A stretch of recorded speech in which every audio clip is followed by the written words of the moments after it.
Welcome to the only daily podcast focusing on compliance news of the day. Each morning, start your day with a cup of coffee and Tom Fox, the voice of compliance, to hear about 4 of the top compliance, corruption, or leadership stories you will need to start your day.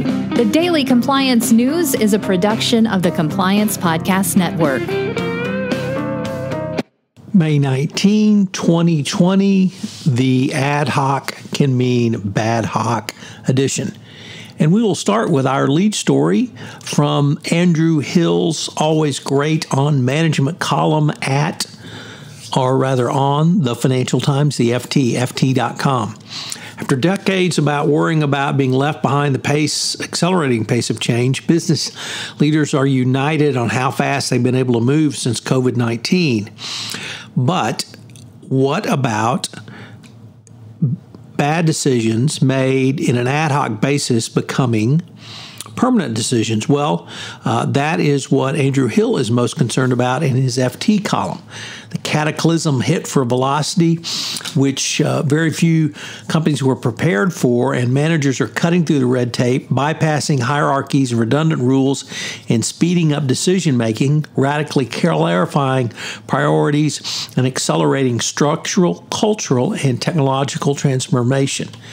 What will be the impact? And Hill asks, as companies are really not prepared to do this. So will ad hoc become bad hoc? Next up, and I can't say I'm surprised at this story, but WeWork has been trying to get its landlords to give it a break on the rent bills it owes the landlords, but it refuses to give rent breaks to people who leased space from WeWork, and it's unwilling to cut them as much slack. And so I can't say that I'm surprised, given how badly WeWork is run, how much money they owe, and frankly, I'll be surprised if they survive coronavirus and the attendant economic dislocation. Their model is simply not sustainable in this economic downturn, so it's not surprising they won't cut cost for their rent holders, but it's not going to bode well. Next up, from the Wall Street Journal. Stores are concerned about how to handle customers who won't wear masks. Retail chains from CVS to 7-Eleven are being forced to decide whether and how to enforce rules on masks after a string of attacks on clerks and security guards by MAGA hat-wearing COVIDiots. As more cities, states, and businesses require customers to cover up, face coverings have become a flashpoint in the debate over how to stop the spread of coronavirus. Once again, the MAGA hat-wearing COVIDiots are opposed to anything that would help stop the coronavirus, and they flout mask mandates, leaving grocers, drugstore chains, and big box retailers on weighing public health requirements against the risk of putting their employers in harm's way. So the idiots who refuse to take any precautions are putting not only themselves at risk, but the rest of the consuming public. And that's really the difficulty and problem of that self-absorption and selfishness of those customers. And finally, the National Clown Association, otherwise known as the NCAA, takes another court hit on athletic compensation.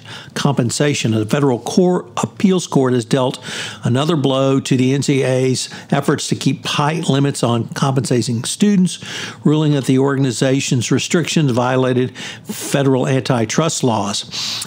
The NCAA's limits, the decision by a 3-judge panel said the NCAA unlawfully limited competition for student athletes by adopting a cramped view of compensation that athletes could receive for their education.